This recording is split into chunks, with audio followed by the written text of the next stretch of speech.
Espinosa. Tuvimos vidas paralelas, ¿no? En el Parlamento, ella como congresista y yo como asesor de comisiones. Por supuesto que los recuerdos de su paso por el Parlamento para mí han sido muy gratos, ¿no? Y me alegra mucho de que esté ahora como jefa del Centro de Estudios Constitucionales y Parlamentarios. En realidad, yo quiero agradecer al centro, ¿no? En la persona de ella, la confianza que han depositado en mí para llevar a cabo este curso, que es un curso que se mueve en el ámbito del derecho parlamentario y de la técnica legislativa, ¿no? Así que, desde este punto de vista, vuelvo a expresar mi agradecimiento. Efectivamente, he visto caras conocidas en los pocos minutos que he accedido a esta plataforma. También quiero congratularme por la presencia de don Jorge Arboleda, quien además de ser mi amigo, y nos conocimos en el Parlamento, me honra con su presencia en este curso porque él ha sido jefe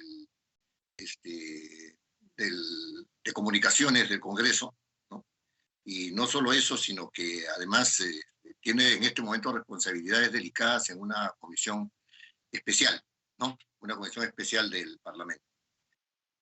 No veo a nadie más, por eso no le hago los honores correspondientes, pero estoy muy, muy agradecido por eso. Siempre para mí será un gusto dictar un curso, no solamente en el Centro de Estudios Constitucionales, sino en cualquier dependencia que me lo pida del Parlamento. Bien, vamos a empezar este curso con esta primera clase. Va a tratar acerca de algunos aspectos teóricos que tienen que ver con la redacción, pero sobre todo con la redacción parlamentaria. La doctora Marisol Espinosa ha recalcado algo que yo quiero también volver a tomar como punto de partida, y es que la redacción parlamentaria no es la redacción general, sino es una redacción especializada, efectivamente. Y este curso no lo van a encontrar en ninguna otra parte, así como muchos cursos que tienen que ver con el Parlamento. No lo van a, de tal manera que yo les motivo a los que están en este curso, ¿no?, a que hagan el mayor esfuerzo para sacarle el jugo al curso y para participar con constancia vienen en él hasta el final. Entonces, porque de lo contrario, con cualquier pretexto, porque tiene trabajo, porque no tiene tiempo, porque el congresista le dijo, porque no le dijo, puede dejar de venir. Va a desperdiciar una buena oportunidad que no la va a encontrar en otro sitio, ¿no? Así que, desde ese punto de vista, vuelvo a instarlos a que, si se han registrado en este curso, persistan hasta el final. No se dejen cansar de antemano, ¿no? Ni tengan un cansancio aparente tampoco. Bueno, vamos a empezar este curso haciendo una reflexión sobre cómo se mueven los documentos parlamentarios dentro del ámbito del Parlamento. sería todo de parte de Porque la municipalidad. es necesario tener muy en claro que no existe ningún documento parlamentario que pueda ser elaborado fuera de las funciones del Parlamento. Y eso tiene que quedar bien en claro. Además, tiene que quedar bien en claro que este no es un curso de administración general y que por lo tanto, no se van a elaborar documentos de carácter, no se va a tratar de documentos de carácter administrativo. No, aquí no se les va a enseñar a cómo es que se redacta una carta, o un oficio, o un memorándum, etcétera, ¿no? Esa no es la idea, ¿no? La idea es que ustedes tengan acceso a información sobre la elaboración de documentos parlamentarios derivados de las funciones que son propias del Parlamento. Y eso es una cosa que debe quedar bien clara desde el principio, ¿no? Ahora bien, las funciones del Parlamento generalmente son referidas como funciones que son de lugares comunes, ¿no? O sea, ya se sabe cuáles son las funciones. Una función es legislar, la otra es controlar digamos, a los altos miembros del Estado, ¿no? Y del gobierno en especial, y la otra función es representar. Yo quiero hacer inicialmente una primera reflexión sobre esto, porque no es tan cierto, ¿no? Que estas sean las únicas funciones del Parlamento, y no es tan cierto tampoco, y esto les llamará la atención, de que la función de representación sea una función del Parlamento. No es tan cierto. Hay muchos matices que reflexionar a ese respecto. Y efectivamente, el Parlamento tiene como función legislar. Es correcto, es correcto. Su función es legislar, ¿no? Eso quiere decir que tiene que dar normas con rango de ley. No puede dar normas que tengan un rango inferior al de la ley, salvo el caso de las que podrían llamarse leyes constitucionales, en las cuales se da la reforma de la Constitución, ¿verdad? La reforma de la Constitución. Entonces, para esta función, el congresista tiene varias modalidades. La primera modalidad es dar una ley nueva sobre una materia en la cual nunca se ha legislado, ¿no? Se legisla por primera vez. Y esa es digamos, puede dar una ley nueva, para lo cual tiene que proponer un proyecto de ley novedoso sobre una materia que con anterioridad no se ha legislado. También puede interpretar normas que ya están dadas, ¿no? Y esta interpretación de las normas que ya están dadas supone que el Parlamento se interpreta a sí mismo. Ha dado una norma y dice, esta norma debe entenderse de esta manera, ¿no es cierto? Y lo dice por otra norma interpretativa. Esta es una función o una modalidad de la función legislativa que no está siendo muy tomada en cuenta. Solamente había un caso últimamente de un proyecto de ley interpretativo presentado por la congresista Tubina, ¿no? Que era una ley de interpretación constitucional. O sea, es una ley de interpretación de un dispositivo de la Constitución. Pero no ha llegado a ser norma. El Parlamento rara vez, desde hace muchísimos años, interpreta sus propias normas o hace interpretación constitucional. ¿No? Interpretación constitucional. Las otras formas de realizar función legislativa están dadas por la modificación de las normas, ¿verdad? Es decir, que si unas normas tienen una manera, ¿no es cierto?, de manejar el problema que se pretende solucionar mediante la dación de esa misma norma, se entiende de que las circunstancias han cambiado y que por lo tanto tiene que hacerse alguna reforma, ¿no es cierto?, a estas normas ya dadas. Es lo que comúnmente se conoce por modificación de las normas. Y la última modalidad es la modalidad de la derogación de las normas. Estas son las modalidades que están contempladas todas, ¿no es cierto?, como parte de la competencia de los congresistas y del Parlamento para dar las normas, ¿no? Son modalidades que están contempladas en el artículo 102, inciso 1 de la Constitución. Muy bien. Yo he partido diciendo que esta función que se da por obvia para el Parlamento. Sin embargo, la función que se da por obvia para el Parlamento es la función de control. Es decir, una serie de normas que hacen que se viabilice un control en razón del principio de separación de poderes. El principio de separación de poderes es un principio por el cual los organismos del Estado tienen una circunscripción propia, un ámbito propio de desarrollo de sus funciones, en los cuales no puede entrar otro poder del Estado. ¿No? Entonces, desde ese punto de vista, el Poder Ejecutivo tiene un ámbito, el Poder Legislativo tiene otro, ¿no? Y el Poder Judicial tiene otro. De hecho, en la experiencia reciente, ustedes habrán notado de que hay algunas decisiones judiciales que tienen que ver con el ejercicio de las funciones por parte del Parlamento. Han habido acciones competenciales ante el Tribunal Constitucional para ver si es que tanto el Poder Ejecutivo como el Poder Judicial pueden interferir la función del Parlamento, ¿no? Etcétera, etcétera.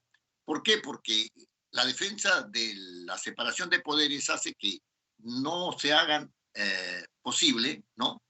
No debe hacerse posible que un órgano estatal, ¿no es cierto?, se imponga sobre el otro órgano estatal, ¿no? Ahora bien, sin embargo, no puede dejarse libremente a que cada uno de los poderes del Estado ejerza sus funciones, ¿no?, sin ningún control. Y eso es lo que se denomina control político. Yo realizo control político, el Parlamento, por ejemplo, realiza control político del Poder Ejecutivo a través, por ejemplo, de la cuestión de confianza. Pero esta misma cuestión de confianza puede establecer un control sobre el Parlamento. El Parlamento le quita la confianza al Ejecutivo por 2 veces consecutivas, ¿no? O sea, no le da la confianza, ¿no? El presidente de la República puede cerrar el Parlamento. O sea, hay un autocontrol entre los dos poderes del Estado, ¿no? Estos hechos, ¿no? Estos hechos suponen que hay un equilibrio entre los poderes del Estado, porque los mecanismos de control suponen también mecanismos de contracontrol, ¿cierto?, por la parte controlada. Sin embargo, hay que precisar que las labores de control político no pueden ejercerse de manera arbitraria, sino que están sujetas a reglas aprobadas tanto en la Constitución como en el reglamento del Congreso, como las leyes que corresponden, de tal manera de que se reduce mucho el principio, mejor dicho, se combate mucho, ¿no?, este criterio de arbitrariedad, ¿no? O sea, como la arbitrariedad está proscrita, ¿no es cierto?, en el ámbito constitucional, ¿no?, de un país, entonces tampoco puede ejercerse el control sin reglas que estén establecidas tanto en la Constitución como en la ley. De tal manera que la función legislativa es sumamente importante para que se realice la función de control.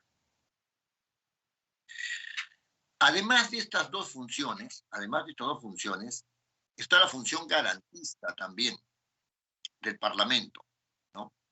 ¿Qué significa la función garantista? Que el Parlamento vela por el cumplimiento de las leyes, garantiza su cumplimiento. Es una función garantista. Y no solamente de las leyes, sino del ejercicio de los derechos. No es un ente que pueda interponer acciones de garantía sobre derechos. No es un ente. Pero sí puede velar porque esas garantías, ¿no es cierto?, ese ejercicio de derechos, ¿no es cierto?, sea efectivamente cumplido. También hay una función política en el Parlamento. Ustedes me dirán, pero si el Parlamento todo él es político, o sea, siempre está cumpliendo una función política, sea que quiera dar normas, sea que haga control político, siempre será una acción política. Sí, ese argumento es cierto, pero cuando se habla de la función política del Parlamento como función, lo que se está queriendo decir es que el Parlamento ejerce determinado tipo de competencias sin necesidad de legislar ni de controlar políticamente. Por ejemplo, se ha aprobado una moción del orden del día por lo que se le pide al señor presidente de la República, ¿no?, que renuncie, ¿no? Este es un acto de carácter político. No se le está dando una orden. El presidente no tiene obligación de cumplir con esa moción. Si quiere lo hace y si no, no lo hace. No tiene una función legislativa. Entonces, no es una norma. no es una norma, es un acto político, es un acto político.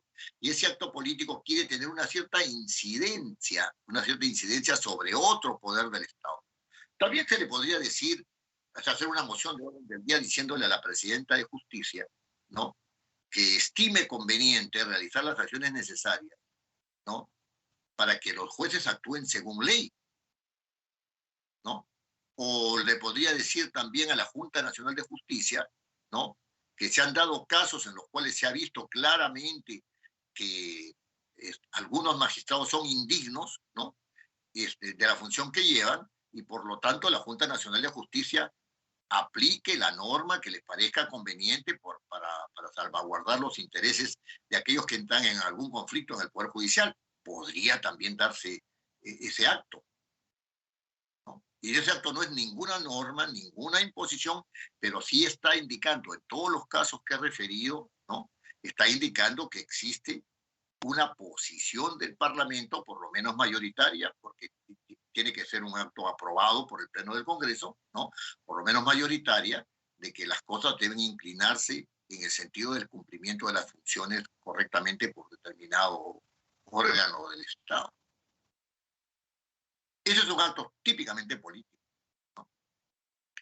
Hay otros actos que son administrativos y que son político-administrativos. Por ejemplo, la organización del Parlamento, ¿no?, que haya pleno del Congreso, que haya junta de portavoces, que haya consejo directivo, que haya, Hola, ¿dónde andas? que haya mesa directiva, ¿no? Son actos, ¿no es cierto?, propios de la función administrativa del Congreso, ¿no? Las decisiones que toma la mesa directiva en cumplimiento de sus funciones son actos político-administrativos. Los que toma el consejo directivo son actos político-administrativos. Los que toma la junta de portavoces son actos político-administrativos, ¿no es cierto? Entonces, dan lugar a resoluciones, dan lugar a acuerdos, etcétera, etcétera, etcétera, ¿no? Y hay una última función que está, como todas las que he nombrado, en el reglamento del Congreso, que es la función de intermediación. En el reglamento del Congreso se dice que los congresistas, ¿no?, pueden ejercer funciones en razón de sus representados, etcétera, etcétera, ante otros órganos. Claro, acá hay una línea muy tenue, ¿no?, entre el ejercicio del poder para favorecer a alguien, ¿no?, y el ejercicio del poder para que el beneficiado sea un beneficiado, ¿no?, que esté representando a una comunidad determinada. Entonces, allí hay un asunto todavía que discutir, pero lo cierto es que en el reglamento del Congreso y en la práctica de los señores congresistas hay una intermediación, ¿no es cierto?, respecto de las necesidades de sus representados. Estas son las funciones, ¿no? Y si ustedes con avisado criterio se pusieran a revisar las funciones que acabo de nombrar, no he nombrado la función de representación. Y esto es sumamente importante porque, desde mi punto de vista, la representación parlamentaria no es una función, sino es un rasgo inherente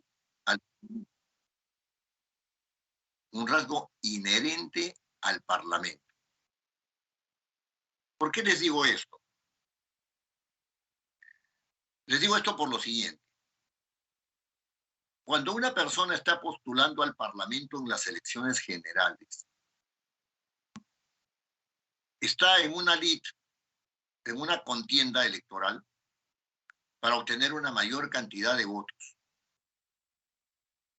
Y obtenida esa mayor cantidad de votos, el Jurado Nacional de Elecciones les dice: usted ha sido elegido congresista por la circunscripción tal y tal y tal. Esto significa, y se entiende comúnmente, de que es la representación, ¿no? que el elegido va a ejercer la representación de sus electores. Si ganó por el distrito electoral de Piura, representará a los electores de Piura, y si ganó la representación electoral de Ayacucho, de Puno o de Ucayali, igualmente, ¿no? La representación de ellos, de los electores de dicha circunscripción. Más aún, algunos entienden de que solamente va a ejercer la representación de aquellos que votaron por él, ¿no? Esto me parece un poco exagerado, porque se ha dado en un distrito electoral y entonces el que gana es representante de todos los de ese grupo, ¿no? De esa circunscripción electoral. Muy bien. Y entonces lo único que hace el Jurado Nacional de Elecciones es decirle, señor fulano de tal, usted ha sido elegido por la circunscripción tal. De ahí se infiere, porque no lo dice el jurado, se infiere que el elegido, ¿no es cierto?, ha sido elegido como congresista para representar a los electores de esa circunscripción. Sin embargo, el asunto no es tan sencillo, porque la sola elección no lo hace representante al congresista electo. ¿Qué cosa quiero decir con esto? Que con la sola elección no puede ejercer funciones. Tiene que ser incorporado al Parlamento.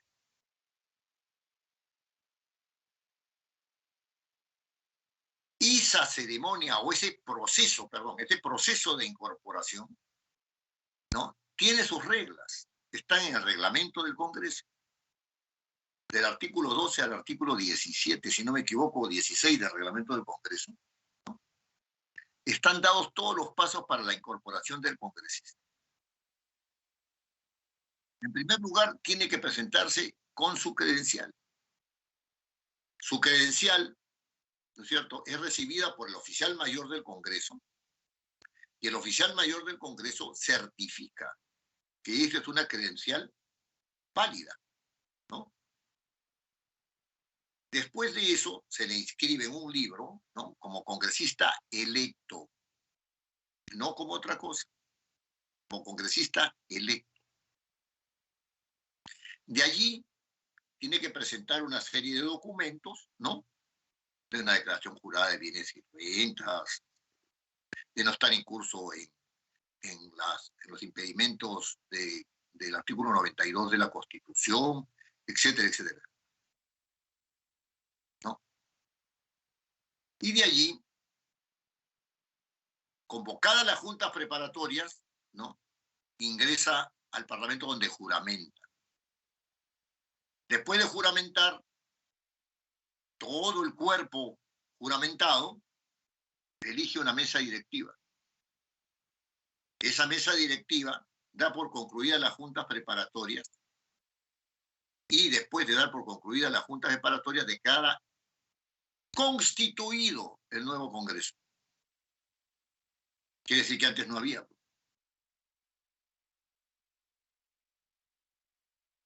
Y hasta ese momento, el congresista electo solamente está juramentado, y los que han sido elegidos solamente son miembros de una mesa directiva que no puede ejercer funciones.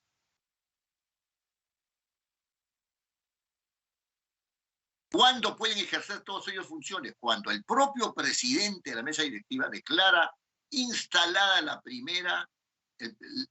primer año de sesiones y la primera legislatura de ese año de sesiones, que tiene 2, ¿cierto? Allí es donde pueden empezar a presentar sus proyectos de ley, sus acciones de control, pedir la reforma del reglamento en asuntos administrativos, lanzar algún documento que indique una posición política determinada para que el Pleno la apruebe, etcétera, etcétera. Esto quiere decir que el congresista electo se convierte en representante. Terminada las juntas preparatorias, y además instalada la nueva legislatura ordinaria. La primera legislatura ordinaria. Recién ahí puede ejercer funciones. Después de ahí puede ejercer representación. Entonces, si el congresista electo no es incorporado, si alguna persona que dice que es congresista, etcétera, no, y solamente ha recogido su credencial y no se ha presentado ante el Congreso, ¿no es cierto? ¿No? Si alguno de estos personajes está en esa situación, si no ha sido incorporado a la institución, ¿no? Entonces no puede ser representante. Entonces quiere decir que la representación se adquiere por la pertenencia a la institución. Por la pertenencia a la institución. Es la institución la que es representativa. Y entonces ustedes me dirán, bueno, claro, está bien, es interesante, pero ¿y entonces en qué queda esta función de intermediación? Y me dirán también ustedes en qué queda, ¿no es cierto?, lo demás, o sea, lo demás, ¿qué cosa es? Si la función legislativa, la función de control político, la función de garantista, la función política, etcétera, la función administrativa, ¿qué son? Bueno, como todas esas funciones se realizan dentro de este órgano representativo, la representación se ejerce, para el caso del Parlamento, a través de esas funciones. A través de esas funciones. Entonces ustedes se preguntarán y me dirán, bueno, pero, ¿y entonces los representados que lo eligieron, en qué quedan? ¿No? Justamente aquí se produce un impasse de carácter legal, de nivel constitucional, el cual tiene respecto del cual tiene que buscarse una solución. Y este impasse es el siguiente. Cuando los congresistas se incorporan al Parlamento y empiezan a ejercer funciones, lo hacen en representación de la nación. Así dice la norma constitucional. Ya no en representación de sus electores. Pero sucede también de que hay otro artículo constitucional que dice que el poder emana del pueblo. Y el poder emana del pueblo significa que no hay otra forma de ejercicio del poder intermediado por los congresistas que no sean las elecciones. ¿Cómo se soluciona este impasse? Bueno, en la Constitución se dice lo siguiente, que los congresistas no están sujetos a mandato imperativo.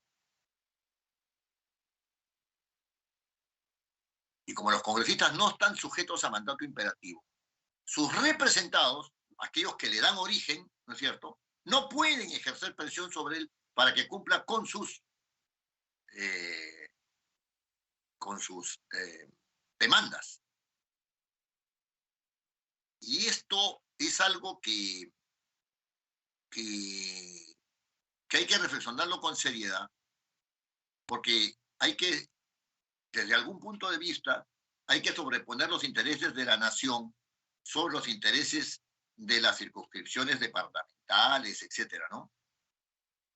Entonces, ese es un punto que está en la Constitución claramente determinado.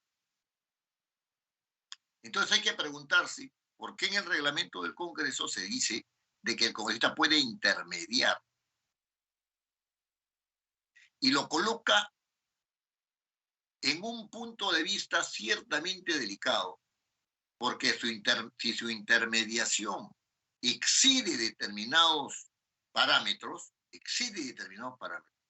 o criterio, si quieren llamar así, puede ser acusado, ¿no es cierto?, de tener una influencia indebida en razón de su poder. Eso es un delito. Eso es un delito. Porque por la fuerza de su posición está forzando a que determinadas cosas se hagan de determinada manera. Y entonces eso coloca al congresista en una situación un poco difícil. Desde mi punto de vista, y aquí quiero terminar esta reflexión sobre las funciones y ponerlas en relación con los documentos parlamentarios. Desde mi punto de vista, el congresista tiene que tener mucha sabiduría para saber intermediar. Tiene que actuar con mucha sabiduría para saber intermediar. Porque si bien él tiene un poder emanado del pueblo, tiene una norma puntual y específica, le dice también que él no está sujeto a mandato imperativo y que debe contemplar los derechos.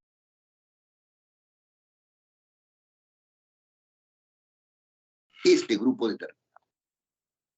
Habría más para hablar sobre esto, porque el asunto no queda ahí.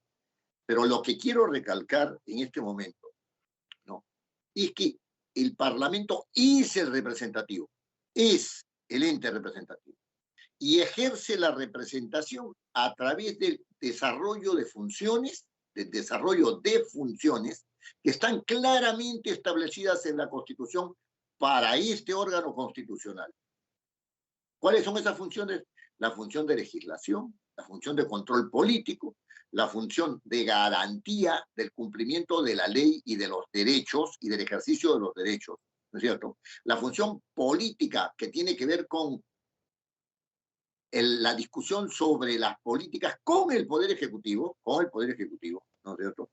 La función administrativa que está en relación con su organización y las implicancias que esta organización tiene para el desarrollo de las otras funciones, ¿no es cierto? Y esta función de intermediación. Todas ellas son funciones representativas. Todas. ¿Por qué? Porque el órgano es el representativo.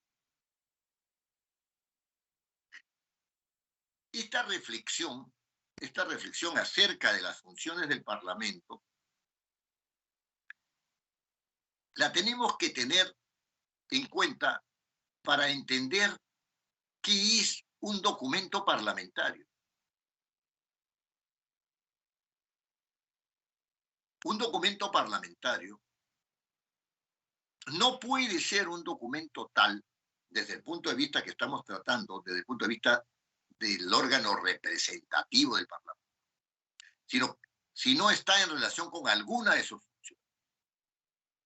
Por ejemplo, si yo ejerzo la función legislativa, ¿no?, el proyecto de ley da razón de que estoy ejerciendo esa función legislativa. ¿Puedo ejercer la función legislativa mediante un decreto supremo en el Parlamento? No puedo. Porque los decretos supremos le pertenecen al Poder Ejecutivo. ¿Se dan cuenta?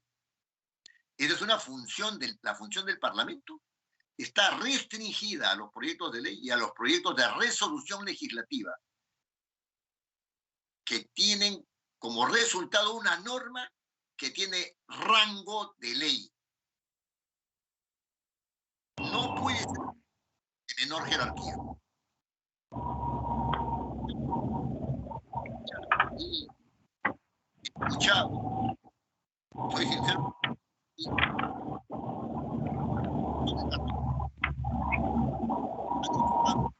Supremo ha derogado un decreto supremo. Allí esa norma es inconstitucional por dos razones, si es que es cierta la información que tengo, ¿no? Es inconstitucional por dos razones. La primera razón es que los decretos supremos no son competencia del Poder Legislativo, son competencia del Poder Ejecutivo y por lo tanto estaría invadiendo el fuero de otro poder del Estado y eso sería violatorio del principio de separación de poderes. Y la segunda razón es que los decretos supremos no se derogan, sino por mandato de la Constitución se dejan sin efecto. Y por lo tanto, esa norma, si quiere ser objeto de una acción de inconstitucionalidad, tendría todas las posibilidades de ser derogada, porque el Tribunal Constitucional, en base a las razones que he dado, se pronunciaría, ¿no es cierto?, por la derogación de ese decreto, de esa ley que deroga el decreto supremo, ¿no es cierto?, y el Parlamento estaría en la obligación de hacerlo.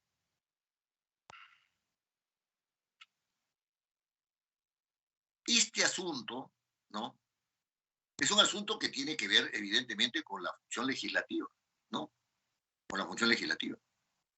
Pero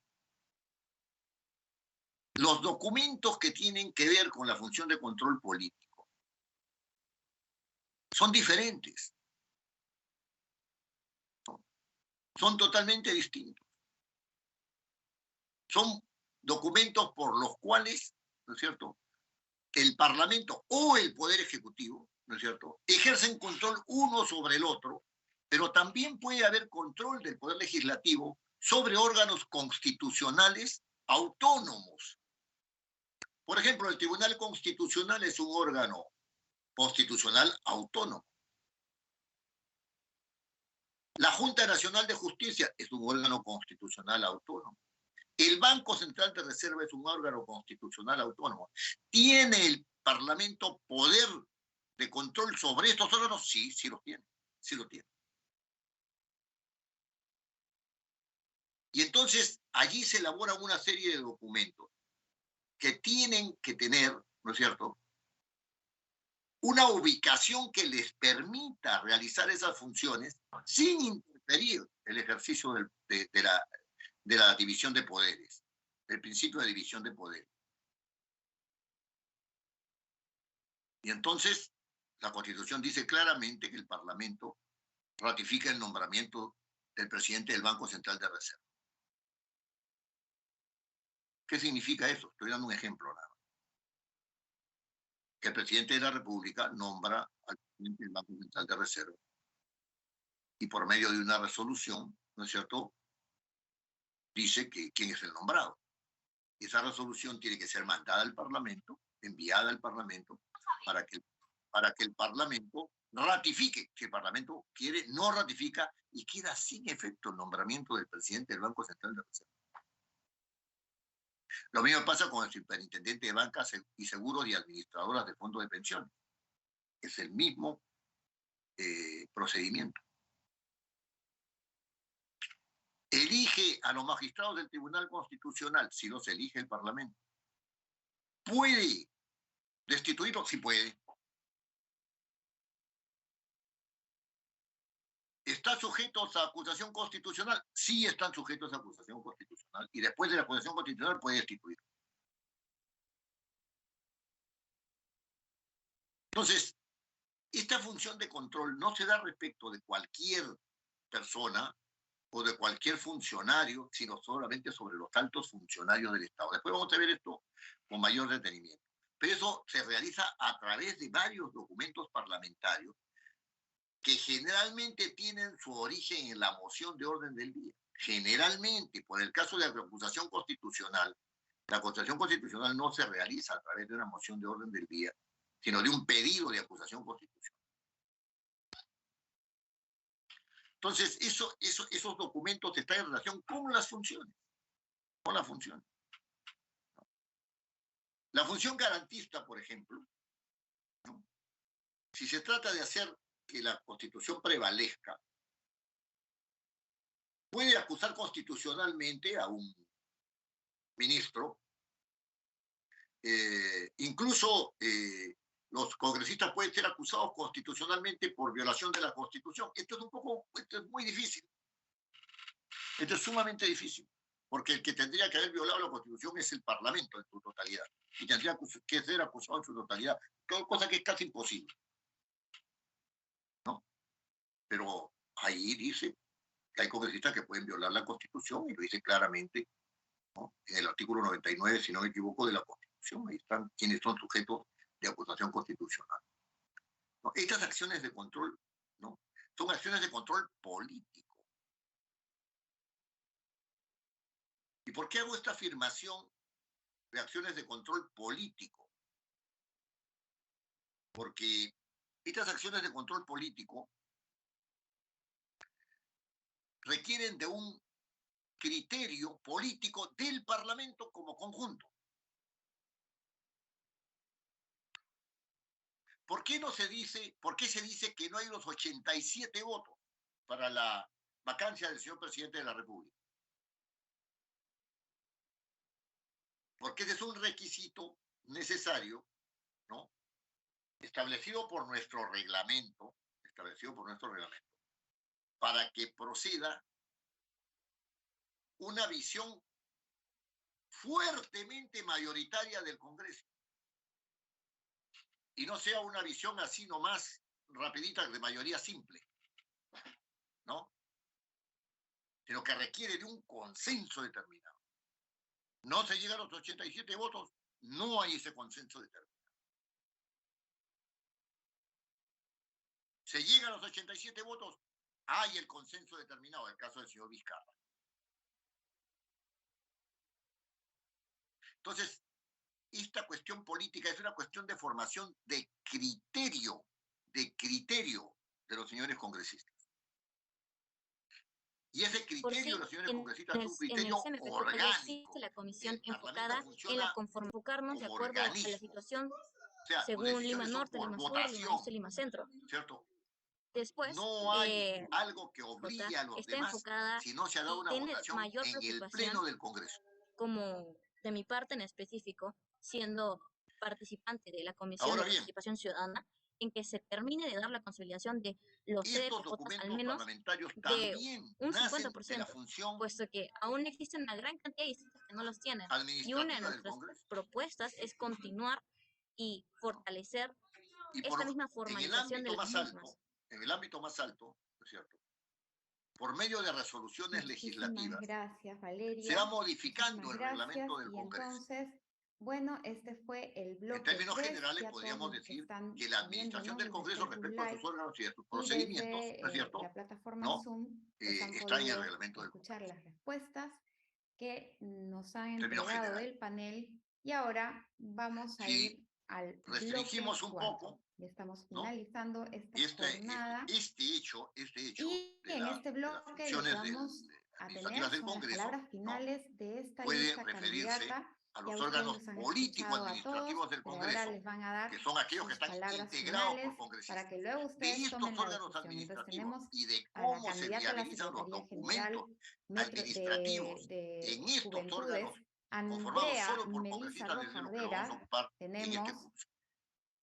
al candidato a la Es decir, Secretaría de los Interdistrital proyectos de ley, Maestra, desde Jesús luego, de las Alejandro mociones de orden del día, a desde la luego, de la candidata acusación a la constitucional, Secretaría desde luego, de las Interdistrital resoluciones de legislativas, Venezuela también, Estrella, desde luego, María de José Núñez. los Y tenemos proyectos al candidato a la de dictamen, de Secretaría los dictámenes Interdistrital de mismos, Lima también nos Centro, vamos a ocupar en Jordan este curso. Antonio Ochoa Ocaña, Todos en y la relación con las candidata de la funciones Secretaría del Interdistrital de Congreso. Lima Norte, Y Valeria todos Quintanilla José. como actos de Así que los vamos a representación. escuchar por 2 minutos en sus Todos como palabras actos de finales. Por representación. favor, candidatos. Porque estamos ante un órgano Genial. que Listo. por naturaleza, Primero quiero agradecer a todas las personas presentes que nos están viendo en transmisión en vivo y las que nos verán.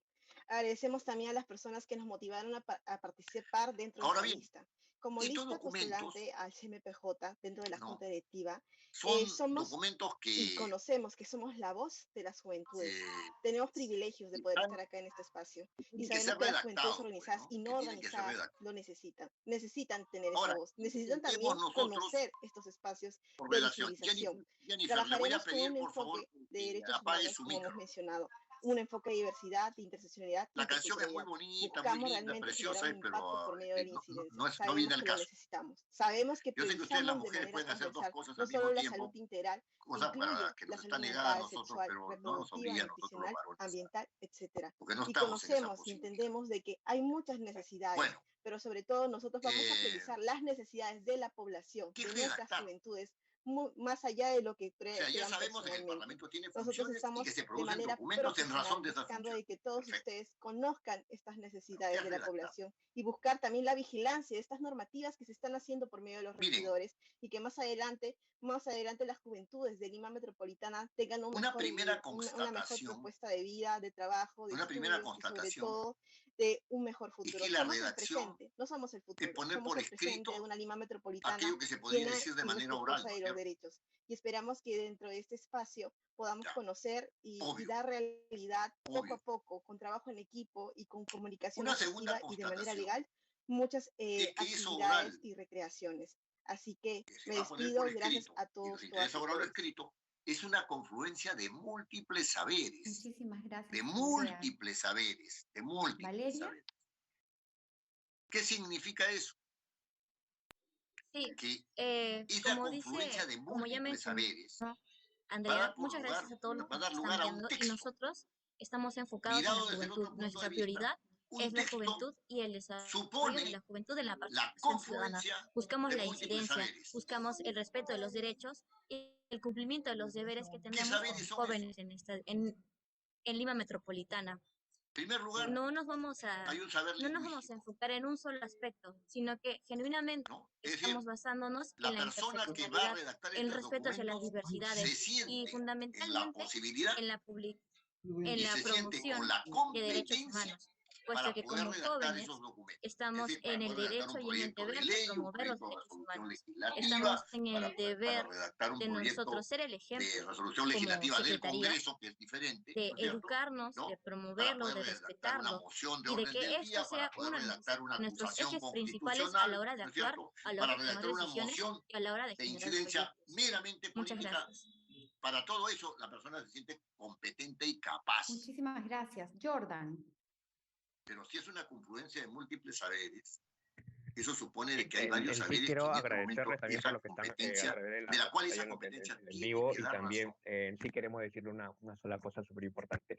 Denos la Entonces, oportunidad de que esto es parte de nuestro ya plan, tenemos la lo que hemos presentado y ortografía, también la vamos a tildación, enfocarnos en las juventudes porque tenemos esto se necesita el sobrellevar a uso cabo y de los tenemos que signos de estar tanto en el redacción, presente y ¿no es también hacer cierto? proyectos tanto a Puntos, corto los como a largo diferentes plazo para tipos que de también esto quede puntos, etcétera, muchísimas etcétera. cosas por trabajar en adelante Pero y esto que esperamos acabo de que nos nombrar, podamos contar con ustedes ¿no es y con cierto? toda la población, también las juventudes de Lima Metropolitana. Eso sería por No mi son parte. sino instrumentos, Muchísimas gracias. ¿no?, Estrella. para organizar el discurso gráfico. Pero ese conocimiento no es suficiente. No es suficiente ese conocimiento.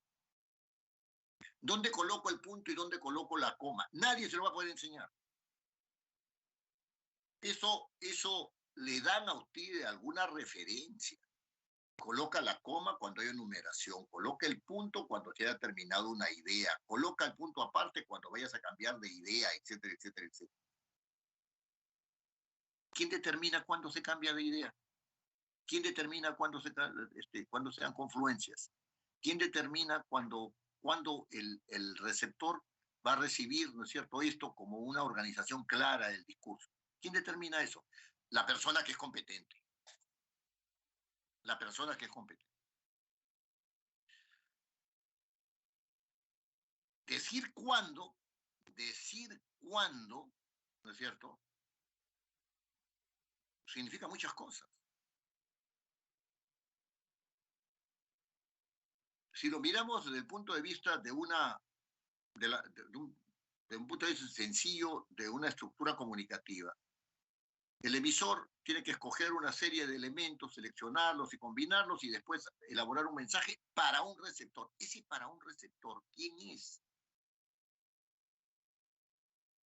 El señor Málaga, congresista de la República, ¿no?, ha elaborado una moción de orden del día de vacancia del señor presidente de la República. Esa es su finalidad. Y cuando llegó la acusación de la señora fiscal de la Nación, cogió varios de esos elementos y los incorporó a su moción. ¿Con qué finalidad? Con la finalidad de que los lectores, o sea, sus pares, los otros congresistas, vieran que habían más argumentos. Y entonces con eso iba donde los otros congresistas y les decía, fíjate, hay esto y el otro, tú no puedes tirarte para atrás. No, eso a mí no me importa, yo no voy a firmar esa moción ni la voy a aprobar, voy a votar en contra. Ya. Yo sí, oye, por esto, por otro, por otro. El receptor es importante. Por eso incorporó además esa información, que es parte de su saber. Es parte de su saber. ¿No? O sea, no basta tener los instrumentos lingüísticos. ¿Se dan cuenta? No basta, ¿no es cierto?, que uno se sepa competente. No basta. Hay que ver quién es el interlocutor. Hay que ver quién es el interlocutor. Entonces, aquí la redacción, ¿no es cierto?, va adquiriendo para el caso del Congreso características muy especiales. Por ejemplo, en todos los casos, sea de la función de control político, o sea la función de control, o sea la función de legislación, ¿no? En todos los casos, es necesario que uno conozca que se trata de un lenguaje normativo.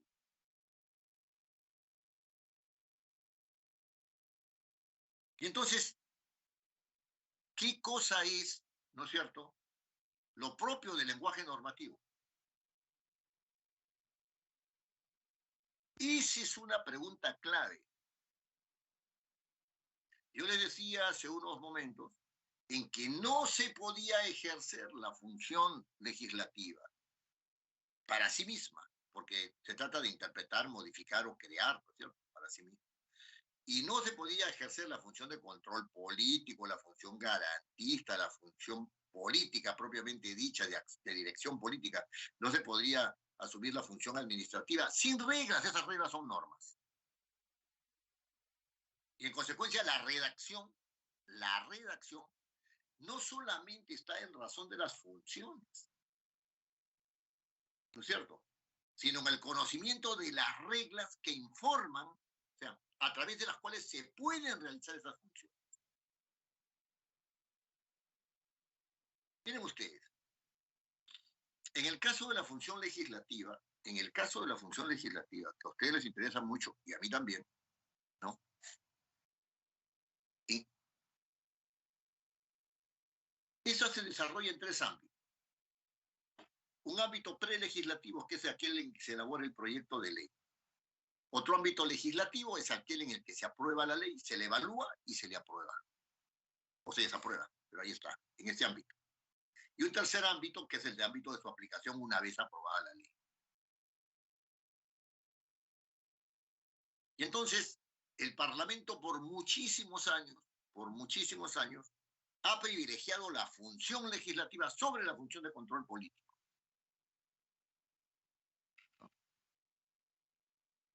Muy bien. Sin embargo, esta función legislativa, por mucho tiempo, no se ha preocupado por la elaboración de los proyectos de ley. Y se ha preocupado por la aprobación de los proyectos de ley. Y entonces, ustedes ven en la Constitución y en el reglamento, ¿no?, que dice, se presenta el proyecto de ley después va a comisiones, el proyecto de ley, etc. Va para debate en comisiones, se aprueba un dictamen, el dictamen pasa al pleno, etc., con las excepciones del caso, se establecen todas. No ha habido preocupación sobre la elaboración de los proyectos de ley. Y a esta ciencia, y a esta manera de establecer las reglas para la aprobación de los proyectos de ley se le llamó derecho parlamentario. Y se le llama derecho parlamentario. El derecho parlamentario no solamente se ocupa, por supuesto, de la aprobación de los proyectos de ley, no se ocupa de más cosas, pero la aprobación de los proyectos de ley está dentro del derecho parlamentario. Y la elaboración, ¿dónde está? Mientras un congresista esté en su oficina elaborando un proyecto de ley, lo está elaborando, ese proyecto de ley no tiene ninguna significación para el Parlamento. Ese proyecto de ley, ¿cierto?, va a tener significación ante el Parlamento cuando lo presente y se dé por ingresado. Y ahí empiece a seguir el procedimiento de su aprobación. La pregunta es, ¿se ha preocupado el Parlamento por la elaboración de los proyectos de ley? Sí, pero desde hace muy poco, desde los años 80, nada más. Y en el Perú, la preocupación por la técnica legislativa, años 90 y 2000. Y eso ha dado lugar al Manual de Técnica Legislativa, ¿no?, por el cual el Parlamento, ya en su tercera versión del año 2022, ¿no es cierto?, o 2021, siempre yo soy malo para la fecha, bueno, de finales de 2021, ¿no?, sacó su tercera edición. Es decir, existe en este momento la tercera edición que está en el Congreso, ¿no es cierto?, en la página web del Congreso, y que me parece que en la Oficialía Mayor también reparten versiones físicas, ¿no? Entonces, este hecho ha dado lugar a todo un debate sobre la elaboración de los